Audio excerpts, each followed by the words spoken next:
Alright, here's the assignment that I gave you guys that's for factoring the difference of squares so you get more practice. And the way it works on these, remember, it's the perfect squares. You square root the left side, you square root the right side, you end up with two binomials. So first problem, the square root of x squared would just be x. So that's going to be the first term in both of those binomials. On the right side, the square root of 25 is 5.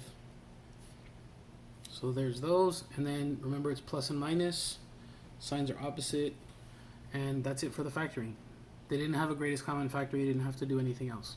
Second one, same thing, there's no greatest common factor here. So we're just going to get the square root of x squared, which is x, and the square root of 9, which is 3, and then one's positive, one's negative. Next one, there's still no greatest common factor here. So we're going to continue doing the same thing. Square root of x squared is x, square root of 81 is 9, plus and minus, and there it is. Next problem, x squared minus 49, you're going to do x plus 7, x minus 7. Next one, x squared minus 36, that'd be x plus 6, x minus 6. On this one, now that we have something besides the x squared, we're going to be more careful. Now we're going to make sure 9 and 16 don't have anything in common. In this case, they don't. So the square root of 9x squared is going to be 3x, because 3x times 3x would be 9x squared. And the square root of 16 is 4. Even though your first term looks a little bit more interesting, it still comes out to be the exact same process. The square root of the first term fills out that first spot. The square root of the second term fills out the second spot. So plus, minus, there you go. So x plus 1, x minus 1. Number 8, the 64 and the 9, again, you got to be more careful, double check. 64 cannot be divided by 9, it cannot be divided by 3, and those are the only factors for 9, so that means these do not have a greatest common factor. The square root of 64x squared is going to be 8x. And the square root of 9 is 3. Plus, minus, there you go. Careful again, 144 and 169. We're still going to go square root of 144 is 12, and the x squared would be the x. And then the other one, 169, square root of 169 is 13. And then there's a plus, and there's a minus, and there you go. For number 10 over here, 16 and 9, kind of like we did on number 6, the 9 and the 16 didn't have anything in common. So the square root of 16x squared would be 4x.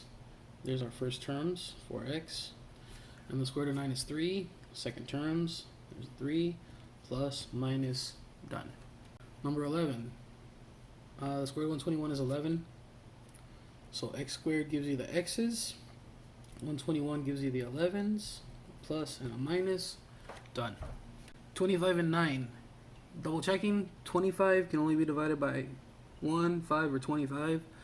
So 5 is not going to do it. 25 is even bigger than 9. There is no greatest common factor. So the square root of 25x squared is going to be 5x for the first terms. And the square root of 9 is going to be 3 for the second terms. And then a plus and a minus, make sure those signs are different. Last one on the front page. It says factor out the greatest common factor. So these definitely, you have to watch out. The 8x and the 12, they do have a greatest common factor. They can both be divided by 4.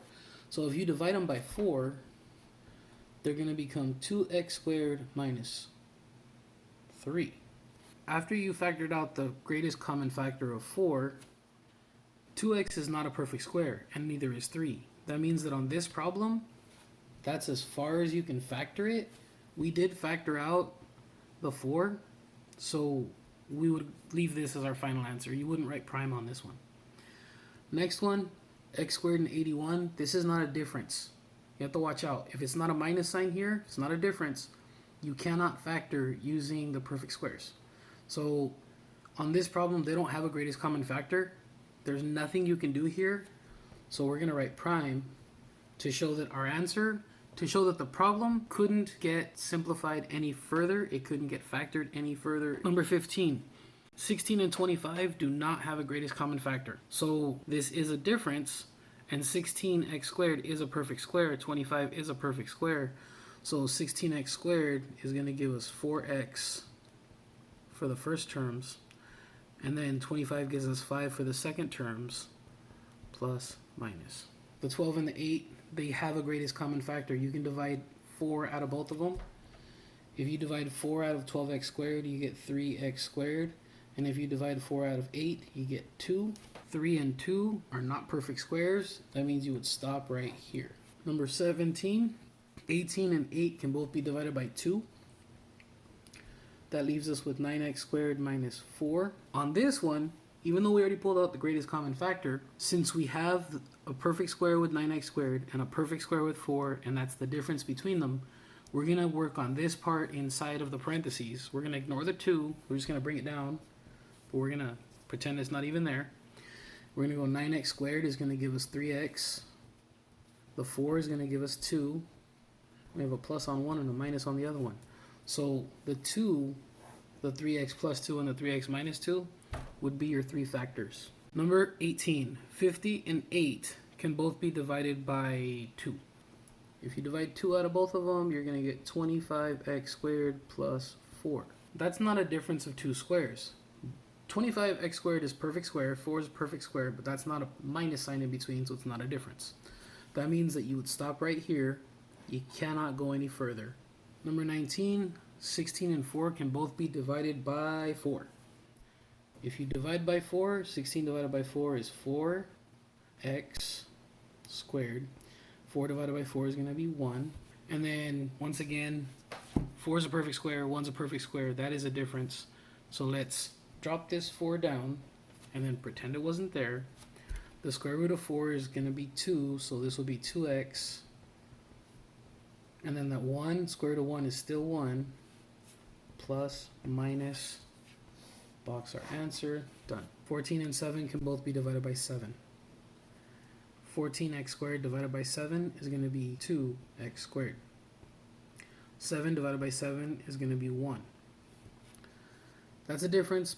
1 is a perfect square, but 2x squared is not. That means you would stop right here. 25x squared and 50 can both be divided by 25. That's the greatest common factor. So we factor that out. That leaves us with x squared minus 2. X squared is a perfect square. That is a difference. But 2 is not a perfect square. So we're going to stop right here. 12 and 27 can both be divided by 3. If we factor out the 3, we're going to have 4x squared minus 9. 4 is a perfect square, 9 is a perfect square, and that is the difference of 2 perfect squares.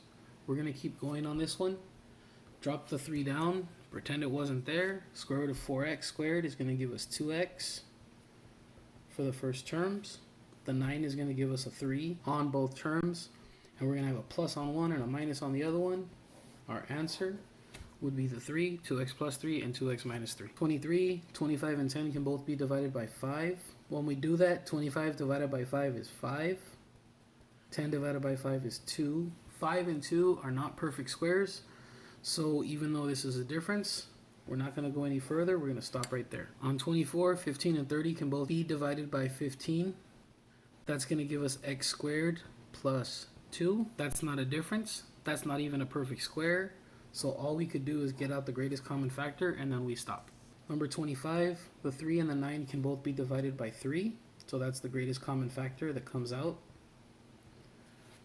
Now that we have that done, x squared is a perfect square. That is a difference, but that's not a perfect square. So that means we don't go any further. We stop right there. Number 26, the 3 and the 75 can both be divided by 3. That gives us x squared minus 25. X squared is a perfect square. 25 is a perfect square. There's a minus in between there. So that means this is a difference of 2 perfect squares. Remember, we're going to drop the 3 down. Pretend it's not there. X squared square rooted is going to give us our first terms. 25 square rooted is going to give us our second terms. And then put different signs there. And our final answer would be all 3 of those factors. The 3, the x plus 5, and the x minus 5. Number 27, 14 and 14 can both be divided by 14. That gives us x squared minus 1. Perfect square, perfect square. There's a difference. That means we can keep going on this one. So we drop the 14 before we forget about it. And we cover it up so we don't even worry about it. And then the first term gives us x, the second term gives us 1, and then a plus and a minus. So that's how you do it.